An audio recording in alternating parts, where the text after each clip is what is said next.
국회의원 중에 295명이 자유시장 경제 지지자라는 사실이에요. 그거는 어떻게 설문조사를 한 건가요? 지금 자유시장 경제에 반대하는 사람이 누가 있어요? 정의당이죠. 정의당이 한 5명 정도. 나머지 정당은 다 자유시장 경제를 표방하고 있죠. 그 얘기는 뭐예요? 99% 이상의 의원들이 자유시장 경제를 지지하는 나라예요. 그렇죠? 그들이 어떤 법안 만들고 있어요? 자연인이 아니라 법인을 위한 극단적으로 우경화된 정치 지형을 가지고 있는 나라예요. 맞습니다. 근데 여러분들이 그걸 잘 대부분 몰라요. 왜냐하면 모든 언론에서 뭐라고 얘기를 해요? 한국은 지금 보수와 진보가 서로 경쟁하는 그런 정치 지형이라고 얘기하죠? 예. 극우와 보수입니까? 아니에요. 그거 무슨 싸움이에요? 네, 수구와 보수죠. 수구와 보수죠. 수구와 보수가 서로 손잡고 70년 동안 지배해온 거예요. 제가 보기에는. 과도 지배를 해온 거예요. 4대 6으로 지배하느냐 6대 4로 지배하느냐 이 차이만 있는 거예요. 보수의 가치라는 게 뭐예요? 개인보다 공동체를 중시하는 게 보수의 첫 번째 가치예요. 독일 보수주의자가 소셜한 이유는 바로 거기 있는 거예요. 개인보다 공동체를 중시해야 된다는 거예요. 그러나 우리는 지금 공동체를 중시하면 빨갱이라고 공격을 해요. 저희가 아는 보수의 가치는 완전 다르죠. 그냥 다르죠. 정말 다른 얘기죠. 그러니까 그게 수구적 가치인 거죠. 그 다음에 중요한 게 뭐예요? 바로 역사죠. 근데 지금 보수주의자라고 자칭하는 자들이 하는 건 뭐예요? 역사를 두려워하고 역사로부터 도망가고 역사를 왜곡하고 축소하고 이거예요. 그런 보수는 없어요. 사실은 정말 보수주의라는 건 나쁜 게 아니에요. 꼭 필요한 거죠. 그에 반해서 또 소위 진보라고 하는 지금 집권 세력이죠. 이들을 진보라고 부를 수 있느냐는 거죠. 독일에서 가장 보수적인 정당의 수상이 한국에 오면 얘를 한번 생각해 보세요. 대학에 학비도 없고 생활비는 다 나라에서 내줘야 되고 의료보험 주거 이런 것들에 대한 기본적인 책임을 국가가 져야 되고 이게 독일의 기독교 민주당 보수당의 정강 정책이에요. 이런 정당이 한국에 오면 어떻게 되겠어요? 무슨 말도 안 되는 소리냐. 그렇죠. 네. 네. 빨갱이 정도가 아니라 도둑놈으로 보이는데 거의. 자, 그렇죠. 우리 김누리 교수님, 보수와 진보의 개념에 대해서 아주 잘 설명하시네요. 저도 듣는 방송이고요. 참 훌륭한 교수님이죠. 그래서 여러분도 잘 들으세요. 제가 오늘 다시 나온 것은 참 방송을 보내놓고도 제가 참 걱정되는 부분이 있어요. 그래서 어쩌면 수습하러 나왔어요. 제가 어지간해서는 하루에 2번 이렇게 안 나오잖아요. 그런데 오늘 또 나왔어요. 황당한 방송. 있을 수도 있어서는 안 되는 방송. 어떻게 하면 저 역시나 제 인생을 모든 것을 걸고 하는 방송일 수 있습니다. 저는 한 가지 믿음이 있어요. 이런 방송 하면서도 모르겠어요. 이 방송을 언뜻 들으면 분명히 제가 이상한 놈이 될 거예요. 뭐 저 새끼 해적분자야? 저 새끼 친일파야? 뭐 일본을 두드네? 막 이런 거죠. 또는 뭐 사상 이데올리 관점에서도 그럴 수 있고요. 저 새끼 뭐야? 뭐 진짜 그야말로 반국가 세력이야 이렇게 그럴 수도 있죠. 충분히. 그래서 제가 그런데 저는 제 믿음이 어떤 믿음으로 제가 이런 방송을 하냐면 만약에 저의 글이라든가 저의 방송을 끝까지 듣고 조금 이해를 할 수 있고 저랑 같이 좀 공부를 한다 그러면 아마 저한테 이런 평가가 내릴 수도 있어요. 그야말로 네가 말하는 너야말로 진짜 시공을 초월한 한반도 대사상가다. 이렇게 저는 그런 날이 올 것으로 믿으면서 오늘 또 수습 차원에서 나왔습니다. 아까 제가 일부 방송에서 저 일본 여자의 인권에 대해서 잠깐 얘기했잖아요. 그러면 사람들은 그것만 얘기 들으면 저한테 이렇게 얘기할 수 있죠. 박단장 무슨 얘기야? 너 일본을 모르는구만. 일본인 놈아. 내가 옛날에 그러니까 그러더라고. 어떤 사람 그래서 내가 꽉 잡아놨거든요. 그러니까 나중에 제 얘기 듣다 그렇네. 진짜 그렇네. 그렇게 얘기하더라고. 그래서 그러면서 나한테 뭐라 하냐. 무슨 여자가 일본이 인권을 우리 조선보다 그나마 조선이 낫지 이런 거예요. 그래서 내가 그러면서 얘를 일본은 옛날 전국시대에 어떤 장군이 있으면 그 어떤 장군 친구가 들어오면은 그 마누라를 여자를 그냥 자기 친구 방에 그냥 야 하루 오늘 좀 섹스 하자 이렇게 줬기 때문에 그야말로 여자는 그냥 노예나 막 이런 취급받았다. 그냥 막 물건처럼 이렇게 딱 이렇게 생각하는 거예요. 그래서 너는 그거는 하나를 알고 둘은 모르는 거라죠. 그랬어요. 그건 그게 아니라 그만큼 사회 전체가 여자의 주체성에 대해서 여자의 행동권 주체성에 대해서 인정을 한 것이다. 그렇기 때문에 여자가 다른 주인의 어떤 그 서비스 차원에서 배려 차원에서 여자가 하룻밤 뭐 그런 뭐 해줘도 사회가 이거를 용납을 하는 거예요. 그런 사회였던 거예요. 이거는요 여자를 인정하기 때문이에요. 여러분 잘 생각해 보세요.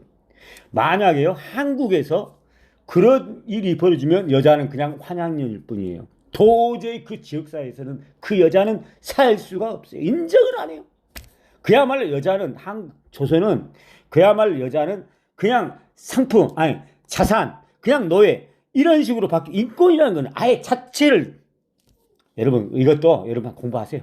제가 뭐 이거 뭐 지금 이것 가지고 뭐 시간 끌 때는 아니에요. 자 그렇습니다. 그래서 어떻게 보면 우리 그런 얘기도 있잖아요.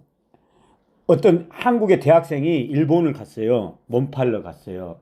그런데 정작 그 여자는요 손님 중에서 한국 남자를 제일 싫어한대요. 왜 싫어하는지 알아요? 한국 남자들은요 지금도 그런 것을 용납을 안 해요. 일본 애들은 여자의 그런 것에 대해서 똑같이 생각해요. 아니 남자도 남들하고 자고 다른 여자랑 바람 피고 그러잖아. 그런데 왜 여자라고 안 되는 거야? 그게 이상한 거지.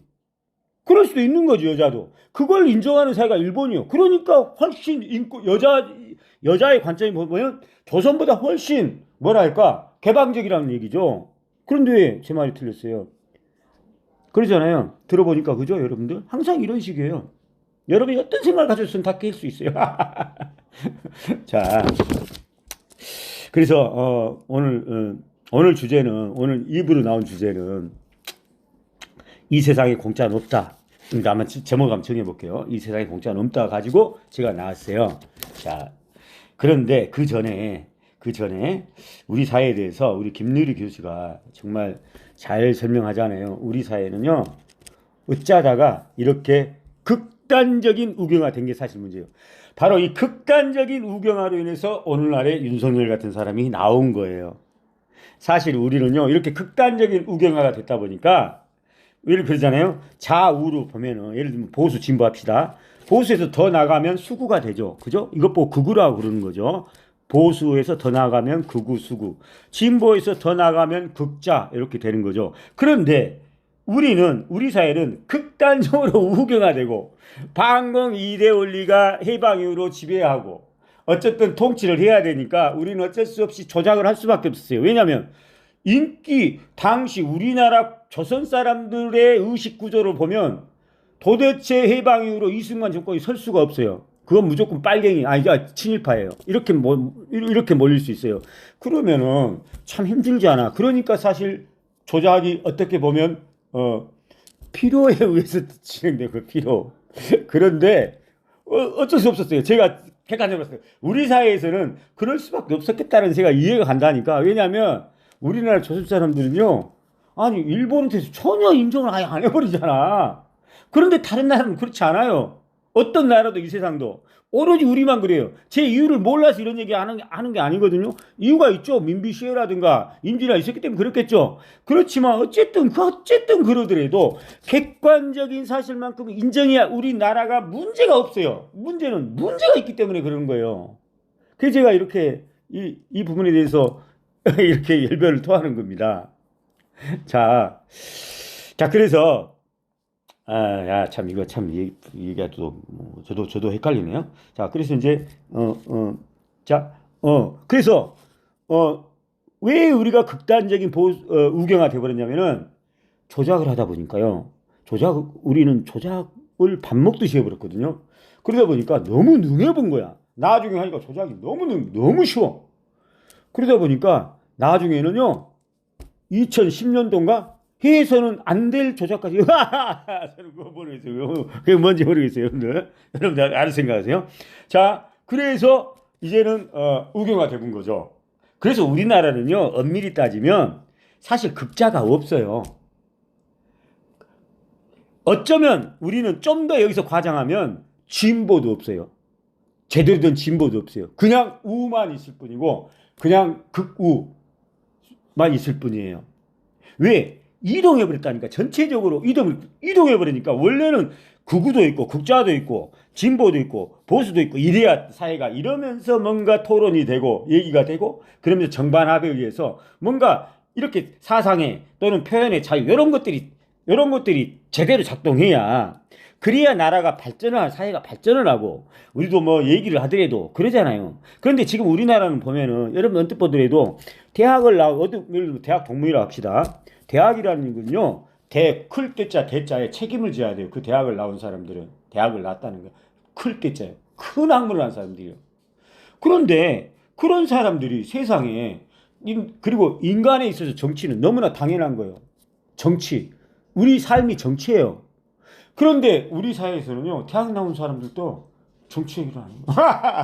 이게 그러니까 매우 비정상적인 사회라는 얘기죠. 응? 그러면 이유가 뭐야? 도대체 그 이유가 뭐야? 그런 것을 우리가 한번 찾아가 봐야 이 사회가 이런 헤게모니, 이런 것을 뚫고, 이런 윤석열 같은 사람 안 만나고, 정상적인 어떤 그런 궤도로 올라설 수 있기 때문에 제가 이 부분을 또 말씀드린 거고. 자, 참나 어려운 방송입니다. 저도 참 얘기하면서 시원하게 얘기해버렸으면 좋겠는데 시원하게 얘기도 안 돼요. 우리나라는 이상해. 어쨌든 그러니까 이게 참 이렇게 되는 거야. 이런 것들이 얘기가 사실 돼야 되거든요. 왜 우리는 윤석열 같은 극단적인 우경화 그런 생각을 하고 그걸 비상계엄까지 생각하고 그 자기의 어떤 생각에 함몰돼서 자기만의 어떤 그런 생각들 그런 것들은 사회가 그러니까 정치 지형이 극단적으로 우경화됐으니까 이런 사람이 나온다니까. 우리는 어떻게 보면 우리 사회는요 극자가 있을 수 없어요. 어떻게 보면 우리 사회는 극자가 없는데 극자를 만들어요. 어거지로. 너 제발 극자 좀 해라. 그래 너 극자로 내가 어떻게 여기서 극자는 반국가 종북 세력이겠죠.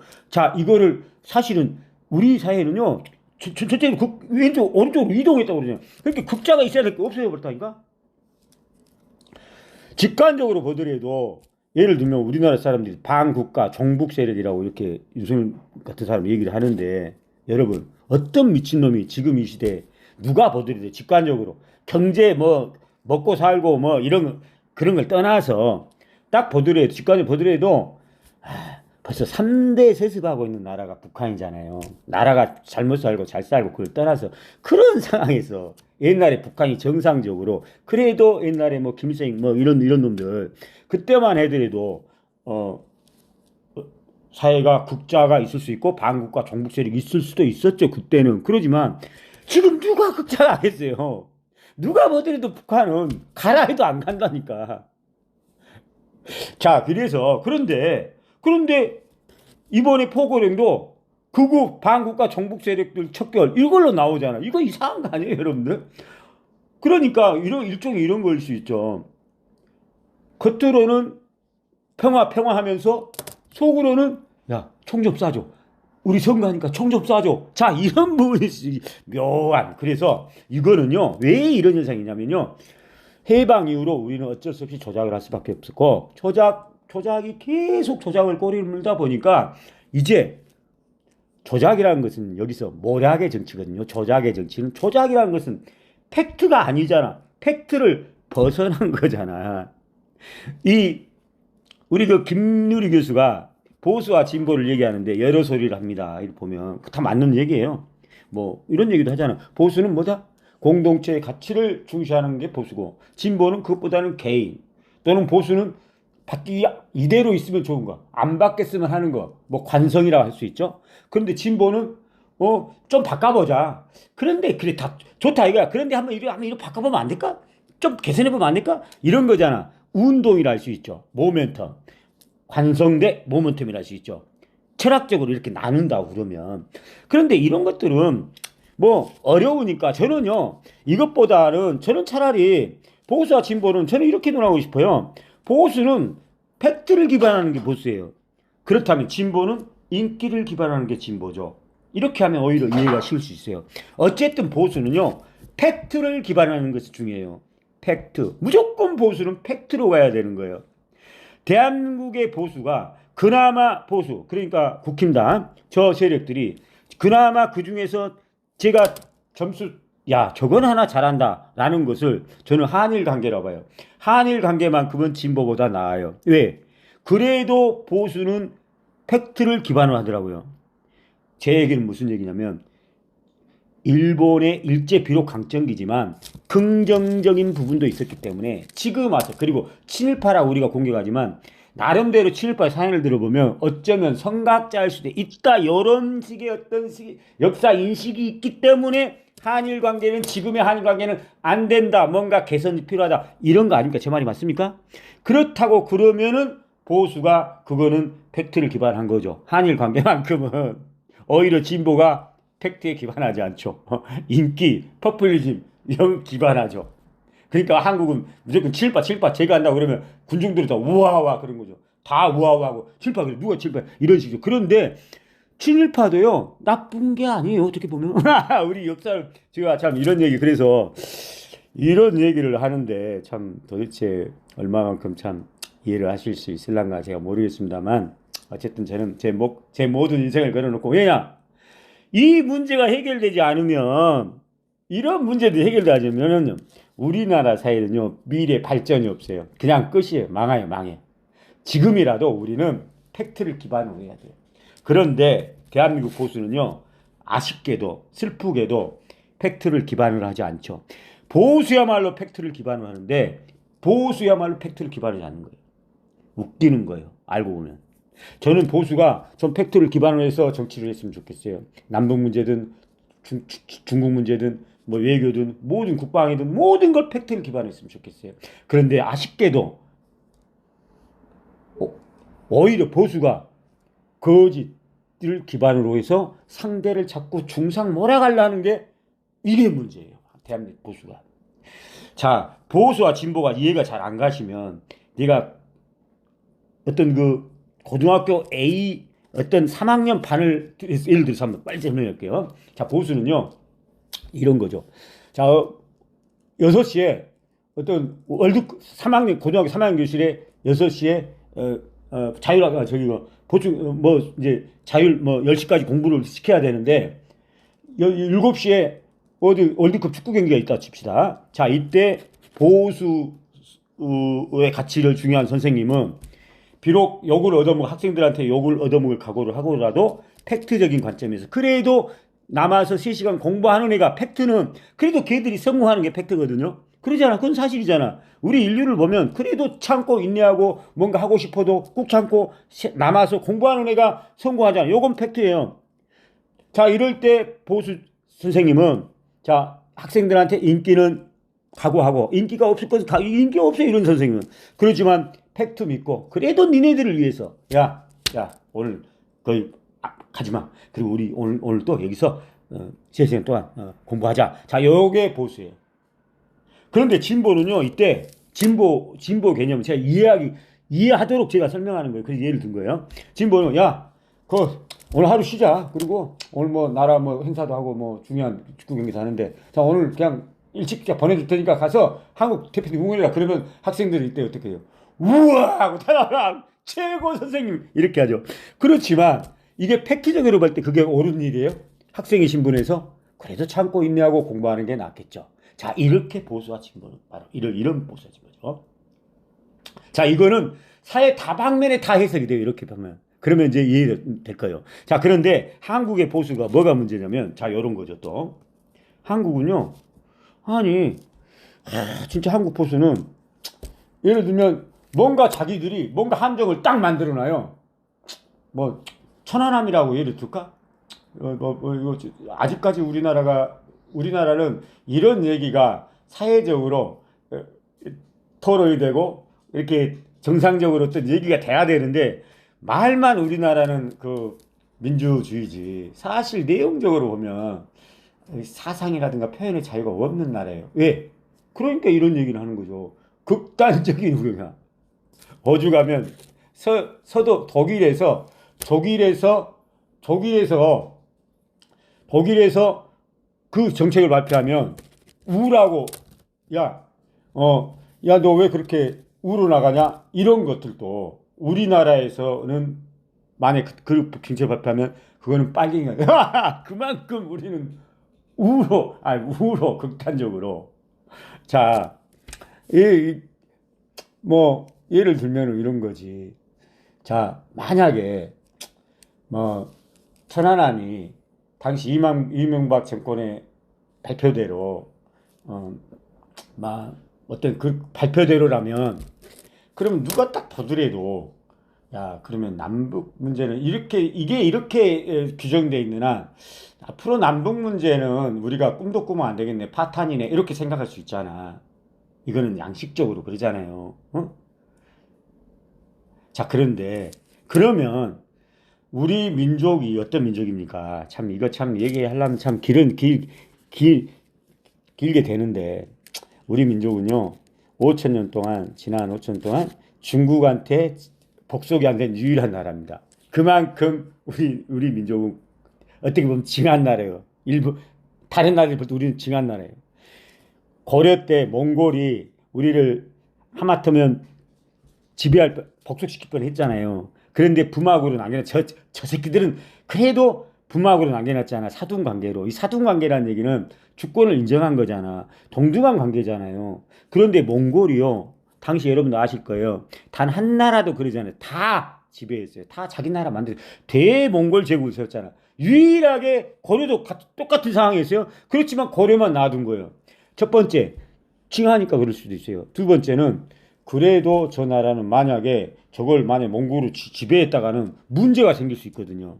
저 새끼들은 싹 다 죽여버려야 싹 다 죽이지 않는 한 저 새끼들은 또 그럼 민족운동하고 뭐 요즘 말하면 독립운동하고 그럴 놈들이니까 그리고 좀 똑똑하니까 그래서 그냥 그래 북막으로 놔둔 거예요. 어쨌든 간에 어쨌든 우리 민족은 그 뭐랄까 광개토대왕 장수왕이 이룩한 고구려 영토 그런 어떤 북방 영토에 대해서 엄청나게 우리는 소중하게 생각하는 민족이에요. 민족성 자체가.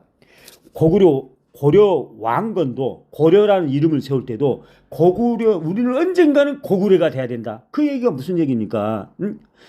잃어버린 영토에 대한 어떤 그런 집념 아닙니까? 열망. 이런 것들이 우리는 있어요. 우리 강한 민족이에요. 우리 민족이. 그런데 그런 관점에서 본다면 보세요. 그런 관점에서 본다면 아이고 그러면 북한 우리 어떻게 할 거야 북한을. 응? 그런 관점에서 본다면 빨리 뭔가 통일하고 뭔가 다시 뭔가 이렇게 돼야 되는 거 아니에요? 그런 관점에서 본다면 천안함을 이명박 정권 때 발표대로 본다면 이거는 문제가 될 수 있죠. 걱정이 될 수 있죠. 야 이거는 뭔가 이게 맞나? 그럼 한번 들여다보자. 그리고 정황적으로도 이거는 너무 이상한 사건이잖아. 상식적으로 보더라도. 그러니까 이런 얘기를 할 수 있잖아. 아니 그리고 이런 얘기 가지고 뭐 하는 걸 대해서 진실을 더군다나 진실을 한번 알아보자는 얘기인데 비록 이명박 정권 때는 그렇게 발표가 됐지만 모든 걸 보더라도 제가 이 얘기 설명하려면 한참 길어. 내가 생략할게요. 자 그러면 그런 관점에서 본다면 이거 한번 얘기 한번 해보자 라고 할 수 있어요. 이게 정상적인 사회잖아요. 그런데 윤석열이 어떻습니까? 그런 얘기 한 것마저 방국가 정말 이렇게 척대없는 할까 무서워서도 못하잖아. 이게 여러분들 정상적인 사회입니까? 내가 기가 막히게 웃습니다.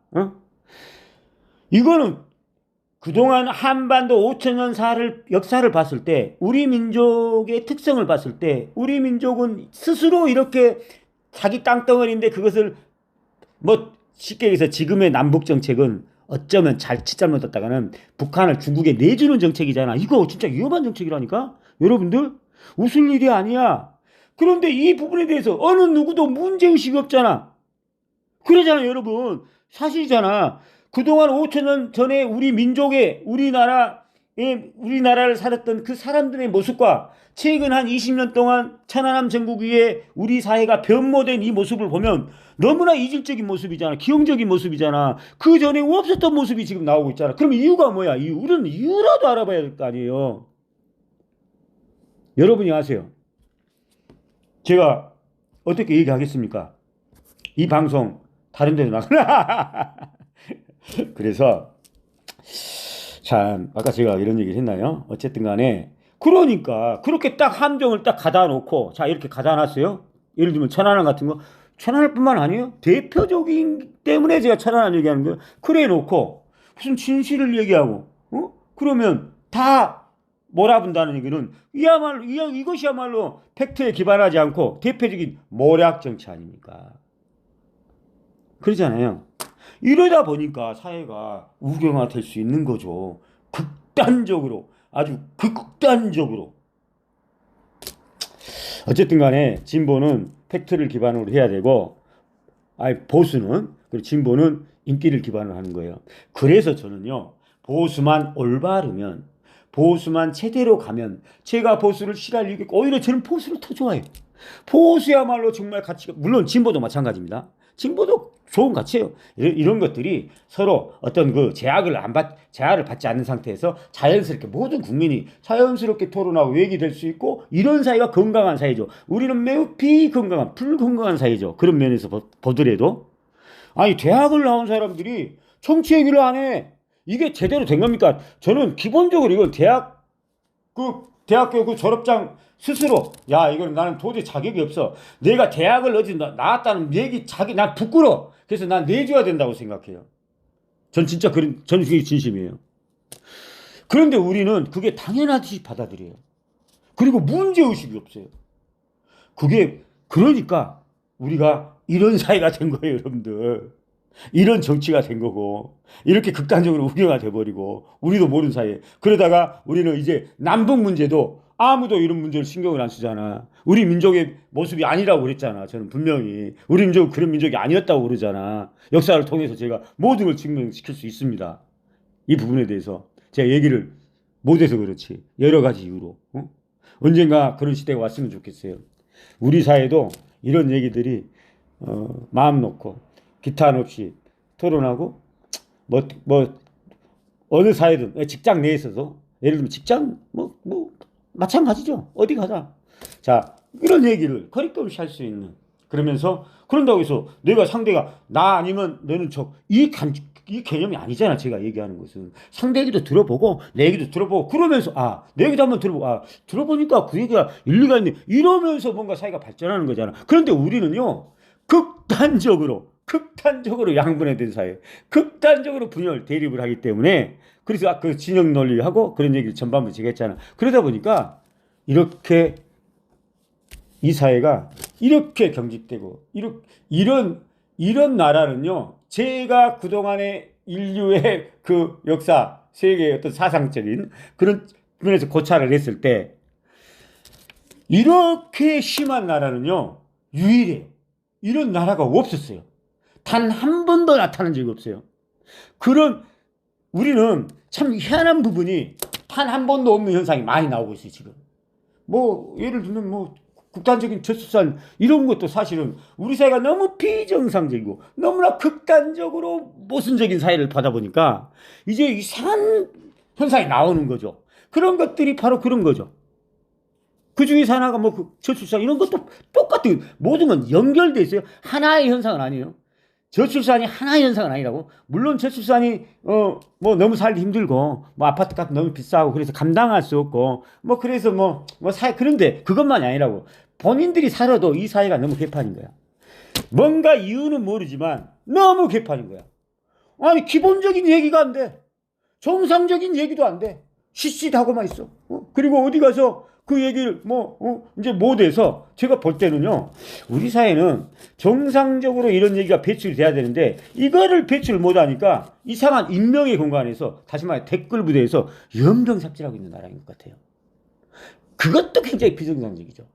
그렇게 열망적이고 그렇게 댓글을 쓰는 놈들이 많은데 실제적으로 그러면 정상적인 공간 사회 내에서 이런 것들이 소화가 돼야 되잖아요. 토론이 돼야 되잖아. 얘기가 돼야 되잖아요. 그런데 우리는 매우 비정상적으로 어디 숨어서 댓글에서나 지랄하고 있어요.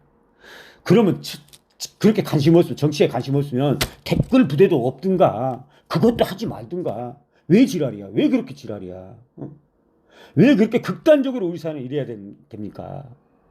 이게 문제라는 거예요. 자, 그래서 오늘 30분 오늘 나온 이유, 자, 오늘은 제가 주제를 뭘로 나왔냐? 이 세상에 공짜는 없답니다. 자, 일제강점기로 인해서 우리는 이제 이 부분을 우리는 인정을 해야 된다는 얘기예요. 제 얘기는. 이걸 인정 안 하면 우리 사회는요, 결국 우리는 이런저런 이유로 인해서 망할 수밖에 없다라고 보는 사람이기 때문에 오늘 한 가지 주제 가지고 제가 나온 거예요. 그 중에 하나가 일본에 관련된 우리 역사에 관련된 인식 생각들이죠. 일제강점기요, 우리는 그렇게 안 보잖아. 그러니까 분열하고 싸우는 거죠. 우리는 한쪽은 그렇게 안 보고 한쪽은 그렇게 보고 극단적이잖아. 자, 팩트만 체크합시다. 일제강점기는요, 여러분 공부하세요. 저한테 뭐라 하지 마세요. 저는 제가 공부를 했기 때문에 자신 있게 얘기하는 거예요. 그리고 이 부분에 대해서 저 자신 있어요. 단지 이제 방송의 어떤 뭐 형식이라든가 뭐 또 제 개인의 어떤 한계라든가 막 이런저런 이유가 있겠죠. 또는 시간적인 어떤 그 문제라든가 막 이런 걸로 인해서 제가 제대로 뭐 잘 뭐 방송이 되지 않을 수는 있어요. 그렇지만 어쨌든 이거는 저한테 달린 거고. 자, 일제강점기에 대한 해석도 우리는 이제는 이렇게 해야 돼요. 제가 옛날에 한 얘기 있잖아요. 지나간 것은 지나간 대로 다 그런 의미가 있는 거예요. 이렇게 봐줘야 돼요. 그래서 일제강점기도 부정적인 부분이 있어요. 뭐가 있어요? 일제강점기로 인해서 우리가 부정적인 부분이 있었대요. 그건 뭐예요? 오늘날 우리 모습이죠. 만약 일제강점기가 없었으면 친일파 논쟁이 당연히 없었고, 이 친일파 논쟁 때문에 어떻게 보면 남북이 분단하고 있고요. 그러잖아. 김일성은 이걸 엄청나게 친일파를 싫었잖아. 자, 그러잖아요. 이승만이는 친일파 나쁘기는 해. 그렇지만 또한 필요했을 수 있어. 막 이런 약간 그런 뉘앙스잖아. 자, 이런 것들 때문에 결국은 이런 뭐 우리 사회가 지나친 반공 이데올로기, 또 반공 이데올로기 나온 것도 그러기 때문에 이제 북한하고 관련이 있다 보니까 이쪽 남한에서는 그러면 정권을 유지해야 되잖아. 그렇다고 그러면 파퓰리즘을 막아야 되잖아. 그럼 친일파 논쟁을 막아야 되잖아. 자, 이러다 보니까 반공 이데올로기로 한 거죠. 그래가지고 그러다 보니까 또 조작이 나온 거고. 왜냐하면 상대를 엮어버려야 되니까. 그쪽으로 몰아 넣어버려야 되니까. 그러면서 너는 반국가 세력에도 몰아버려야 상대가 피해를 받고 이런 얘기를 안 하니까. 그러니까 어쨌든 간에 그래서 지금의 일제강점기의 부정적인 것들은, 우리 사회의 부정적인 영향들은 아까 우리 김누리 교수님이 한마디로 표현하는데 극단적인 우경화의 원인이에요. 바로 일제강점기의 부정적인 부분이죠. 그러면 긍정적인 부분 없나? 당연히 있죠. 엄청나죠. 딱 하나만 들라면 한국이 세계 10위 경제 대국이 된 그 이유죠. 인정해야 됩니다, 여러분들. 일제 30년 조선은 왕통을 일제가 끊어주지 않았으면요, 우리는 절대 이걸 내 목숨을 걸고 내 모든 것을 걸고 사상가로서 이거는 우리 경제 10위 천만에 만만에 콩떡 같은 얘기입니다, 여러분. 삼성전자 없었어요, 여러분들. 냉정하게 얘기해서. 다시 말해서 일제강점기의 긍정적인 면은 근대화, 그로 인해서 세계 경제 10위 한강 기재 이런 것들이 있었어요. 그러니까 이런 것들을 인정한다고 그러면, 그런다고 그러면 우리 사회가 정상화될 수 있다는 얘기죠. 다른 사회처럼, 다른 나라들처럼, 다른 나라도 다 침략을 받을 수, 외부 세력에 의해서. 그렇지만 우리나라처럼 이렇게 그 문제, 침략 세력에 대해서 이렇게 극단적으로 갈라진 나라가 없잖아요. 왜 그래요? 그거는 인정을 안 하기 때문이에요. 인정만 한다면 그거는 불합리한 논쟁이네. 야, 일제강점기가 우리한테 긍정적인 부분이 있었어? 냉정하게?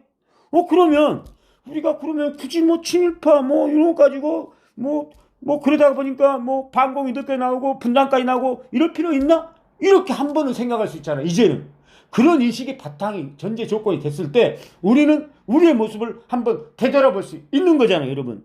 그런 길만이 우리의 모순을 해결할 수 있다. 이런 차원에서 오늘 방송을 제가 했는데 더 이상 하면 너무나 시간이 길어지고 뭐 부족한 부분은 어쩔 수 없어요. 제 한계라고 생각하고 넘어가겠습니다. 다음 시간으로 넘길게요. 그럼 오늘 또 이거 수습이 됐을라고 모르겠네요. 오히려 수습이 안 될 수도 있어요. 자, 그럼 마치겠습니다. 어쨌든 이건 내 문제죠.